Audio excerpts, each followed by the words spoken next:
Hello दोस्तों, hope सब लोग बढ़िया होंगे। मैं doctor Rahul Raj, IMS PHU। और आज मैं एक थोड़ा सा डिफरेंट, जो कि मेरा ये जोन नहीं होता, मैं वीडियो इन सब चीज़ों पे नहीं बनाता, बट एक हट के वीडियो मैं बनाना चाह रहा था कि जैसे अभी एक लेटेस्ट कंट्रोवर्सी बोल लें, या ये एक मतलब एक दोस्त ने भेजा था कि एक आदित्य भैया, हम लोग बोलते हैं उनको, आदित्य संजय गुप्ता, एम्स दिल्ली, उनका एक अपना यूट्यूब चैनल है, इंस्टाग्राम चैनल है।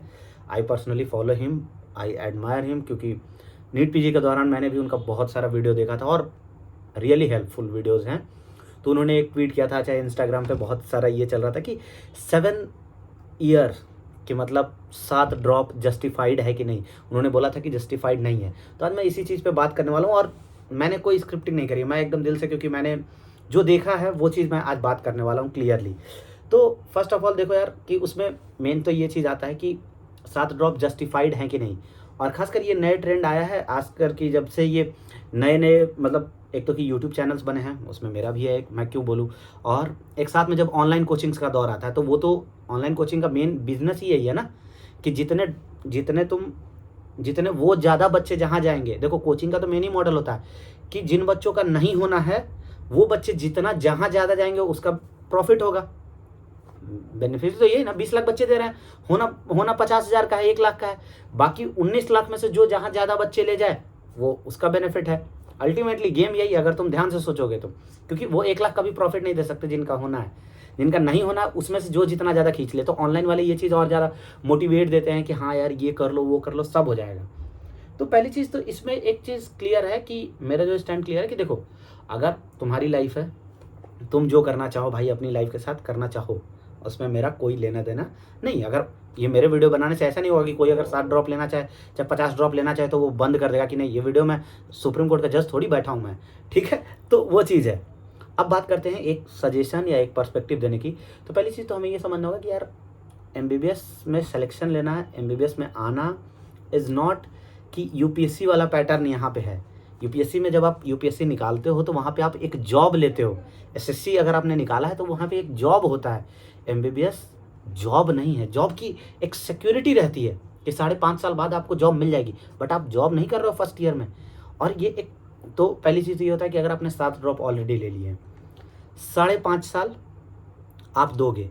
और अब आप एक चीज़ ये भी समझ लो कि MBBS में, ठीक है, मैं मानता हूँ कि देखो, एक चीज़ होता है कि डॉक्टर्स बहुत अंधा कमाते हैं, तो ये उतनी बात सही नहीं है। ये इसलिए मैं बता रहा हूँ क्योंकि अभी मैं PG का काउंसलिंग करा रहा हूँ, सारे डॉक्टर से मिल रहा हूँ कि क्या किस ब्रांच में क्या है।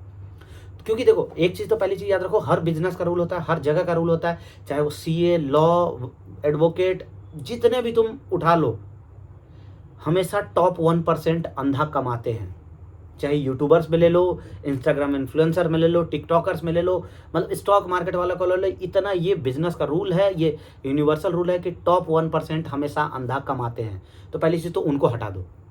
डॉक्टर्स का भी जो टॉप 1% होंगे वो इतना अंधा कमाते होंगे कि जितना बाकी लोग कमाते हैं। तो ये चीज़ है, टॉप 1% हर बिजनेस लाइन में, हर फील्ड के, वो उतना कमाते हैं। अब बात करते हैं, तो ये चीज़ है पहली चीज़, कि आपको अब ये सोच के जा रहे हो कि भाई एकदम अंधा ही MBBS की है और पैसा है। नहीं, MBBS एक मतलब, एक हमारे सीनियर बोलते हैं कि जैसे MBBS एक मतलब वो चीज़ है कि आप जब MBBS कंप्लीट कर लोगे तो आपको लगेगा कि MBBS कुछ नहीं था। और ये मैं अभी फील कर रहा हूँ, ये एक फैक्ट बन गया है कि MBBS जस्ट एक कोर्स है PG के एंट्रेंस के लिए। ये चीज़ आप जब आओगे तो रियलाइज़ करोगे MBBS कंप्लीट होने के बाद। ये आपको नीट UG के दौरान रियलाइज़ नहीं होगा कि MBBS एक एंट्रेंस, एक बोल सकते हो कि एक सर्टिफिकेशन है जिससे आप PG का एग्ज़ाम दे पाओ। ये बहुत मतलब कई लोगों को ये लगेगा कि हाँ, ये क्या ही बोल रहे हो, बट ये चीज़ है। MBBS इज़ नथिंग, मतलब इधर आप इलाज कर सकते हो, आप बहुत कुछ सोच सकते हो कि यार MBBS करके मैं ये कर लूँगा, वो कर लूँगा, लेकिन आप आओगे तो इन जनरल रियलिटी यही है। PG में भी अगर आप देखोगे तो धीरे धीरे ट्रेंड खत्म ही हो रहा है कि जैसे MD मेडिसिन पहले कर करके लोग कहीं पे भी चले जाते थे, टायर 2, टायर 1, टायर 3। अब टायर 1 सिटीज़ में आप ऑलरेडी देखोगे कि चीज़ें सेचूरेट हो चुकी हैं। सेचुरेशन एक नया टर्म है मेडिकल में, जो कि टायर 1 सिटी के लिए अप्लाई होता है। अभी टायर 2, टायर 3 में सुपर स्पेशलाइजेशन का दौर नहीं आया है। अभी भी अगर आप टायर 2, टायर 3 सिटी में रहते हो तो आप बहुत ज़्यादा गैस्ट्रो या इंडो या MCH वाले डॉक्टर्स नहीं मिल पाओगे, लेकिन धीरे धीरे हो सकता है 10 साल में वो भी चेंज हो जाए। तो आपको मतलब टोटल 9 साल तो करना ही है, 8.5-9 साल। तो ये एक चीज़ है कि ये एक लंबी रेस का घोड़ा है, और इसमें आप शुरुआत में पहले स्टेप पे आप बहुत ज़्यादा स्टेप लेना उतना फ्रूटफुल नहीं होता है।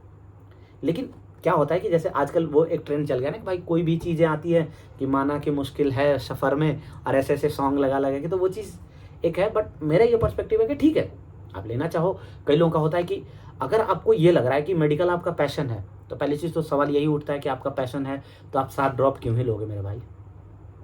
आपका पैशन है, आप इतना डेडिकेशन है आपका अगर मेडिकल के प्रति, तो आप 7 ड्रॉप तो नहीं लोगे। यानी कि कोई अगर एक बहुत बड़ा रीज़न है, किसी का हेल्थ इशू होता है, किसी का बहुत बड़ा फैमिली इशू होता है, ये मैं मान सकता हूँ, तो जस्टिफाइड है कि ठीक है आपने, आपके पास मौका नहीं था।